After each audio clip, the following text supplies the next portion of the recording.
सभी सुनने वालों का आज की इस नई और बेहद खास गहन चर्चा में स्वागत है। आज का हमारा विषय कुछ ऐसा है जो जो भारत के लगभग हर घर की कहानी है। बिल्कुल। हर घर की और हर युवा के करियर की जद्दोजहद से जुड़ी है। सही कहा।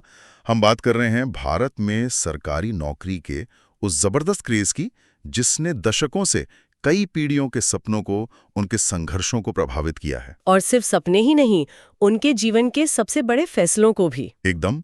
आज हम इस विषय को सिर्फ ऊपरी तौर पर नहीं देखेंगे।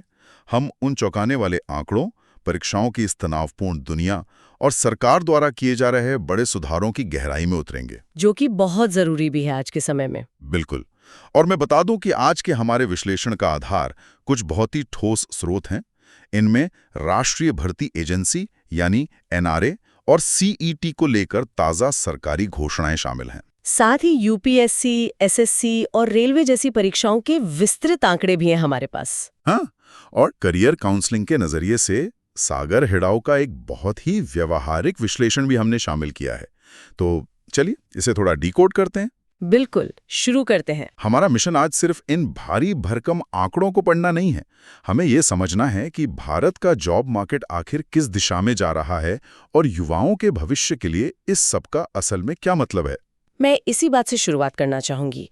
जो आंकड़े हमारे सामने हैं ना, वो किसी को भी सोचने पर मजबूर कर सकते हैं। क्या कहते हैं आंकड़े? यहाँ सबसे दिलचस्प बात यह है कि औसतन हर साल केंद्र सरकार की लगभग 1.25 लाख यानी 1.25 लाख रिक्तियों के लिए 2.5 करोड़ से लेकर 3 करोड़ तक उम्मीदवार परीक्षा देते हैं। बाप रे, 1.25 लाख पदों के लिए 3 करोड़ लोग? जी, ये सिर्फ एक मामूली सा आंकड़ा नहीं है।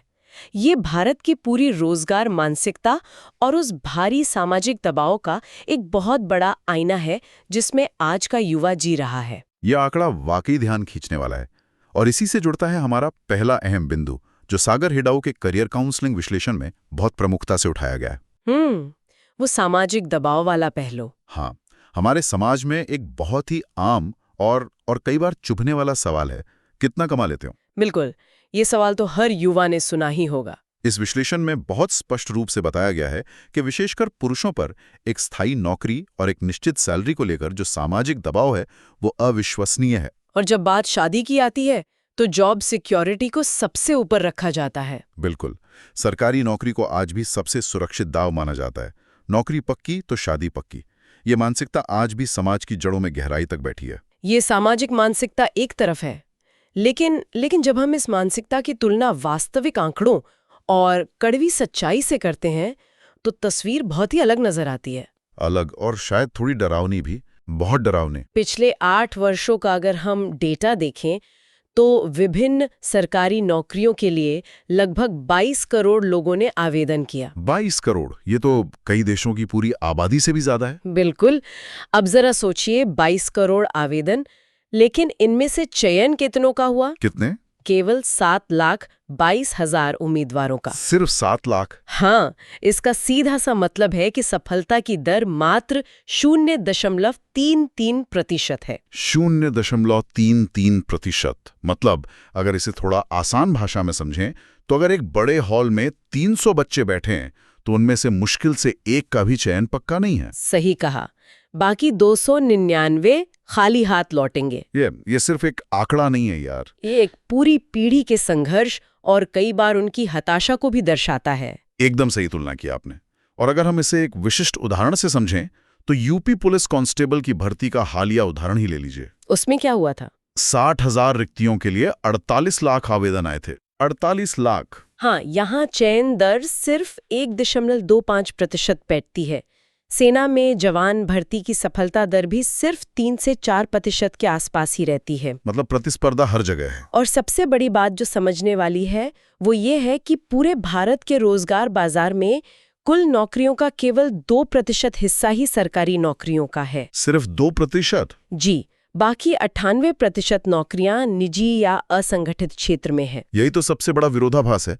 इतनी कम सफलता दर है, 99% से ज्यादा लोग असफल हो रहे हैं, फिर भी ये क्रेज कम होने का नाम क्यों नहीं ले रहा है? इसके पीछे कुछ बहुत ही ठोस कारण है। क्योंकि अगर हम आज के मार्केट ट्रेंड्स और पैकेजेस की भी तुलना करें, हाँ। तो एक सॉफ्टवेयर डेवलपर का शुरुआती पैकेज 12 से 14 लाख रुपए सालाना तक हो सकता है। हम बिल्कुल होता है। जबकि SBI PO का पैकेज लगभग 6.7 से 7.8 लाख रुपए के बीच होता है। फिर भी लाखों लोग SBI PO या किसी भी सरकारी पद के लिए अपने जीवन के कई साल तैयारी में लगा देते हैं। उसका सबसे बड़ा कारण वो सुरक्षा है जिसका वादा एक सरकारी नौकरी करती है। Job security. हाँ, आज के इस अनिश्चितता भरे दौर में जीवन भर की पेंशन, तरह तरह के भत्ते, नौकरी से ना निकाले जाने की गारंटी और समाज में मिलने वाला रुतबा, ये सब अक्सर प्राइवेट सेक्टर के उन बड़े पैकेजेस पर भारी पड़ जाता है। तो युवाओं को लगता है कि बस एक बार ये परीक्षा निकल गई तो जीवन भर का संघर्ष खत्म। बिल्कुल यही मानसिकता है। लेकिन उस सुरक्षा तक पहुंचने का रास्ता कितना कठिन है, ये भी तो देखना होगा। उम्मीदवार जिन परीक्षाओं के चक्रव्यूह से गुजरते हैं, वो अपने आप में एक महासंग्राम है। बहुत बड़ा महासंग्राम। अगर हम भारत की 3 सबसे बड़ी परीक्षा प्रणालियों की बात करें, UPSC, SSC और रेलवे भर्ती बोर्ड, तो हर एक का अपना एक अलग ही लेवल का संघर्ष है। सही कहा। चलिए द बिग 3 परीक्षाओं की तुलना करते हैं। सबसे पहले बात करते हैं UPSC सिविल सेवा परीक्षा की, जो कि सबसे प्रतिष्ठित मानी जाती है। हाँ, 2024 के जो आंकड़े हैं उनके अनुसार 1105 वैकेंसियों के लिए 13.4 लाख उम्मीदवारों ने फॉर्म भरा था। 13 लाख से ज्यादा लोग। और इतने बड़े नंबर में से केवल 14,627 उम्मीदवार ही मेंस परीक्षा तक पहुंच पाए। इसकी सफलता दर तो 0.2% से भी कम है। देखिए, UPSC को भारत की सबसे कठिन और लंबी परीक्षाओं में से एक माना जाता है, और इसका कारण सिर्फ उम्मीदवारों की भारी भीड़ नहीं है। तो फिर असली कारण क्या है?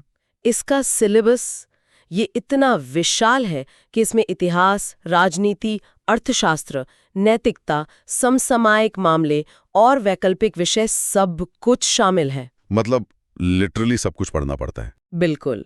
एक उम्मीदवार को इसकी तैयारी में औसतन 2 से 3 साल का समय लगता है। और ये सिर्फ किताबें पढ़ने का खेल नहीं है, विश्लेषणात्मक क्षमता और उत्तर लिखने की कला का भी कड़ा परीक्षण होता है। ये तो सच में मानसिक रूप से थका देने वाला होगा। ये एक ऐसी प्रक्रिया है जो उम्मीदवार को मानसिक और शारीरिक रूप से पूरी तरह निचोड़ लेती है। और अगर हम इसकी तुलना SSC CGL से करें, तो वहां की स्थिति कैसी है? क्या वो UPSC से थोड़ा आसान है? SSC CGL मुख्य रूप से ग्रुप B और C पदों के लिए होता है, जैसे इनकम टैक्स इंस्पेक्टर या ऑडिटर। इसकी तैयारी में आमतौर पर 6 से 12 महीने का समय लगता है। तो मतलब समय कम लगता है। हाँ, UPSC की तुलना में इसका सिलेबस थोड़ा सीमित जरूर है, जिसमें मुख्य रूप से गणित, रीजनिंग, अंग्रेजी और सामान्य जागरूकता शामिल है। तो ये आसान हुआ ना? नहीं, ध्यान देने वाली बात यह है कि क्योंकि इसका सिलेबस थोड़ा आसान या सीमित लगता है, इसलिए इसमें प्रतिस्पर्धा कई गुना ज्यादा बढ़ जाती है। अच्छा, क्योंकि ज्यादा लोग इसे पास कर सकते हैं। बिल्कुल। इसमें एक नंबर बल्कि दशमलव के अंकों पर रैंक बदल जाती है, इसलिए वहां सफलता पाना भी कोई छोटी बात नहीं है।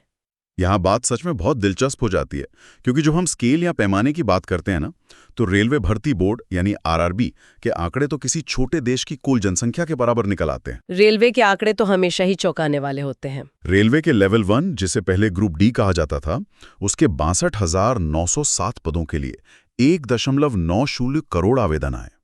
लगभग 2 करोड़ लोग। और असिस्टेंट लोको पायलट के 26,502 पदों के लिए 47.56 लाख आवेदन। ये मैनेजमेंट के लिए बहुत बड़ी चुनौती है। वही तो, एक ही परीक्षा के लिए करोड़ों की संख्या में लोगों का मैनेजमेंट करना, यह सोचकर ही दिमाग सुन्न पड़ जाता है। बिल्कुल। और इतने बड़े पैमाने पर परीक्षा आयोजित करना प्रशासन के लिए किसी बुरे सपने से कम नहीं होता है। इतने करोड़ लोगों के लिए पेपर छापना, उन्हें सुरक्षित पहुंचाना, परीक्षा केंद्र तय करना, ये सब बहुत जटिल है। लेकिन मैंने सुना है कि रेलवे ने इसमें कुछ बदलाव किए हैं। हाँ, यहाँ रेलवे ने एक बहुत ही सकारात्मक कदम उठाया है, जिसे ग्रीन इनिशिएटिव कहा गया है। पहले ये परीक्षाएं OMR शीट और पेपर बुकलेट पर होती थीं, जिसमें टनों कागज लगता था। हाँ, वो काले गोले भरने वाली शीट। बिल्कुल। लेकिन अब रेलवे ने पूरी तरह से कंप्यूटर आधारित परीक्षा यानी CBT को अपना लिया है। क्या अंदाजा है कि सिर्फ पिछली 4 ऑनलाइन परीक्षाओं में रेलवे ने कितने कागज बचाए होंगे? कागज? शायद कुछ लाख। जी नहीं, 310 करोड़ A4 आकार के कागज। 310 करोड़?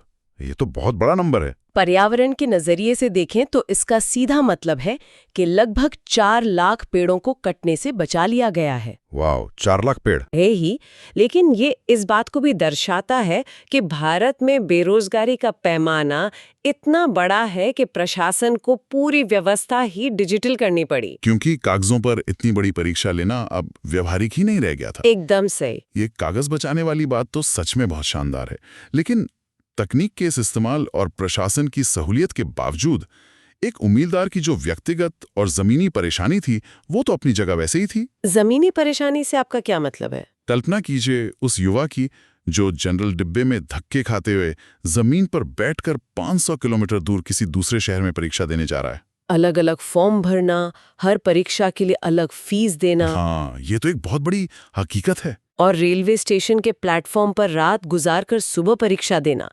एक युवा जो पहले से ही बेरोजगार है, उसके लिए ये आर्थिक और मानसिक रूप से कितना तोड़ देने वाला होता होगा। ये एक बहुत ही कड़वी और यथार्थवादी तस्वीर है।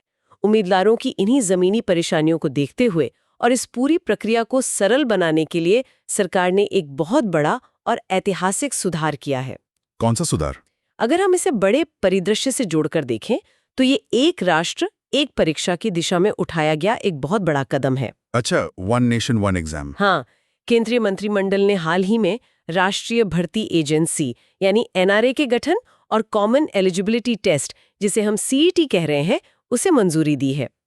ये पूरी व्यवस्था को पारदर्शी और आसान बनाने की एक बड़ी कोशिश है। मैं समझ सकता हूं कि इसके पीछे की भावना बहुत अच्छी है, लेकिन ये एनआरए और सीईटी जमीनी स्तर पर काम कैसे करेगा? देखिए, अब तक उम्मीदवारों को एसएससी, रेलवे और आईबीपीएस यानी बैंकिंग के लिए अलग-अलग प्रारंभिक परीक्षाएं देनी पड़ती थी। हाँ, सबके प्रीलिम्स अलग होते थे। हर किसी का अलग फॉर्म, अलग फीस और अलग परीक्षा केंद्र। अब एनआरए इन सभी गैर राजपत्रित पदों के लिए एक ही कॉमन एलिजिबिलिटी टेस्ट आयोजित करेगा। मतलब सिर्फ एक प्रीलिम्स? बिल्कुल। इस पूरी व्यवस्था को खड़ा करने के लिए सरकार ने 3 वर्षों के लिए 1517.57 करोड़ रुपए का बजट पास किया है। बजट तो काफी बड़ा है। और इसमें सबसे अच्छी बात यह है कि इस सीईटी का स्कोर 3 साल तक मान्य रहेगा। 3 साल तक? यानी अगर एक बार ये प्रारंभिक परीक्षा पास कर ली तो अगले 3 साल तक बार बार प्रीलिम्स का तनाव नहीं लेना होगा, सीधे मुख्य परीक्षा पर फोकस किया जा सकता है। ये सब कागजों पर तो बहुत अच्छा लग रहा है और यकीनन इससे समय और पैसे की बचत होगी, लेकिन क्या जमीनी स्तर पर ये इतना आसान होगा? आप किस चुनौती की बात कर रहे हैं? खासकर भारत के दूर दराज के इलाकों में, जहां बुनियादी ढांचा अभी भी एक चुनौती है, वहां एक साथ लाखों बच्चों के लिए कंप्यूटर आधारित परीक्षा कराना कैसे संभव होगा? मैंने पढ़ा कि परीक्षा केंद्रों को लेकर इसमें कुछ खास योजना बनाई गई है। यही इस योजना का सबसे मजबूत पहलू है। एनआरए हर जिले में कम से कम एक परीक्षा केंद्र स्थापित करेगा और विशेषकर देश के 117 आकांक्षी जिलों पर खास ध्यान दिया जाएगा। आकांक्षी जिले? अब अगर सोचें कि आकांक्षी जिले क्या होते हैं, तो ये वो इलाके हैं जो विकास के पैमानों पर, जैसे शिक्षा, स्वास्थ्य या बुनियादी ढांचे में थोड़े पीछे छूट गए हैं। जहां विकास की ज्यादा जरूरत है। हाँ, और जहां सरकार विकास की गति बढ़ाने पर खास जोर दे रही है। इसका सबसे बड़ा फायदा ग्रामीण युवाओं और विशेष रूप से महिलाओं को होगा। महिलाओं को इसका विशेष लाभ कैसे मिलेगा? अक्सर ये देखा जाता है कि परीक्षा केंद्र किसी दूसरे शहर में या बहुत दूर होने के कारण लड़कियों को अकेले सफर करने में सुरक्षा की चिंता होती है। हाँ, ये बहुत बड़ी समस्या है। उन्हें किसी अभिभावक जैसे पिता या भाई के साथ सफर करना पड़ता है, जो हर बार संभव नहीं होता। इस वजह से कई लड़कियां परीक्षा ही छोड़ देती हैं। सिर्फ सेंटर दूर होने की वजह से? बिल्कुल। अब जब परीक्षा केंद्र उनके अपने ही जिले में होगा तो ये समस्या काफी हद तक सुलझ जाएगी। इसके अलावा सीईटी 12 विभिन्न भारतीय भाषाओं में आयोजित किया जाएगा। ये भी एक बड़ा बदलाव है। अब तक हिंदी और अंग्रेजी का ही दबदबा था, लेकिन अब क्षेत्रीय भाषाओं में परीक्षा होने से भाषाई असंतुलन भी दूर होगा। मध्य प्रदेश तो देश का पहला ऐसा राज्य बन गया है जिसने ये घोषणा भी कर दी है कि वह इसी सीईटी स्कोर के आधार पर अपने राज्य के युवाओं को सरकारी नौकरियां देगा। तो इस सब का असल मतलब क्या है?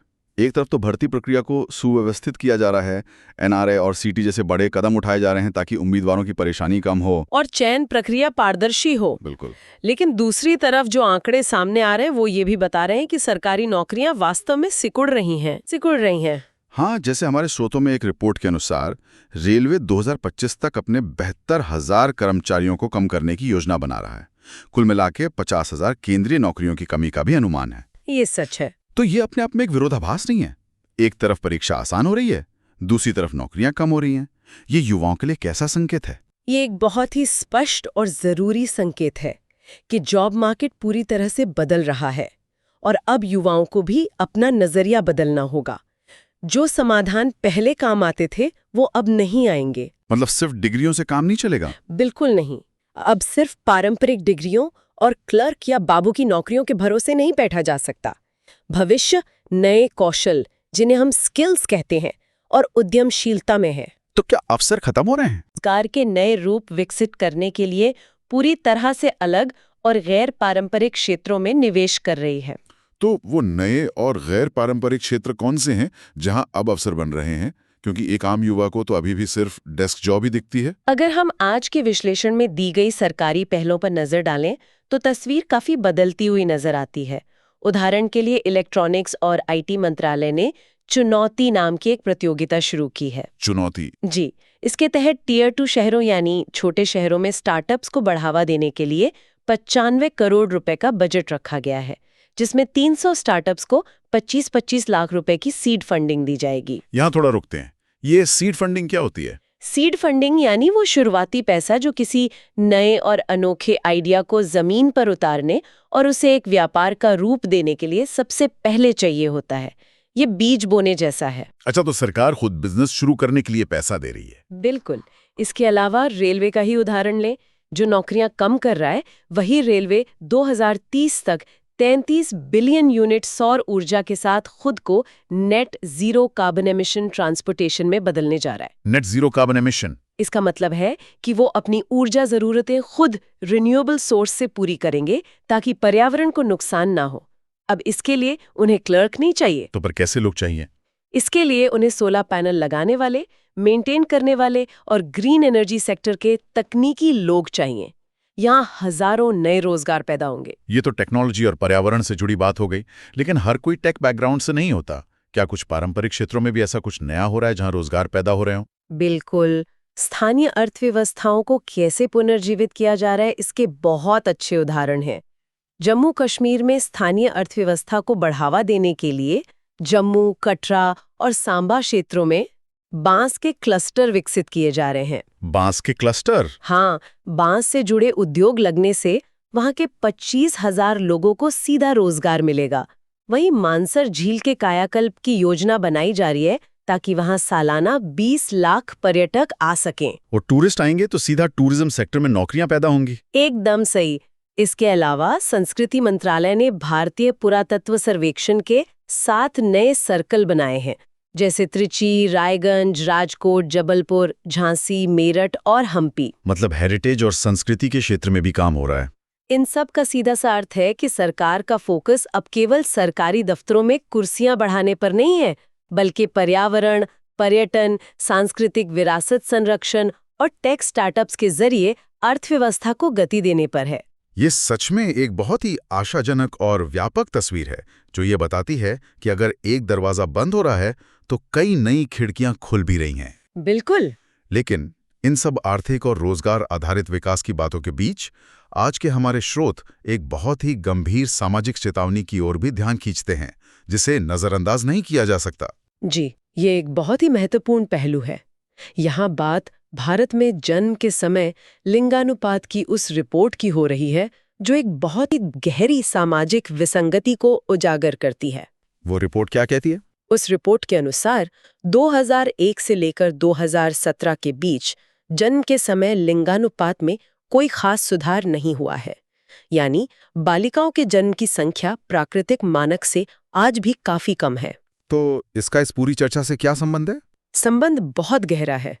हम बात कर रहे हैं सीईटी के जरिए महिलाओं को उनके ही जिले में परीक्षा केंद्र देने की, ताकि उन्हें दूर ना जाना पड़े। हाँ, जो कि एक अच्छा कदम है। अधिकार नहीं मिल रहा है तो उनके लिए केवल परीक्षा केंद्र पास कर देने से या आर्थिक अवसर पैदा कर देने से क्या पूरी बात बन जाएगी? नहीं, शायद नहीं। जवाब है नहीं।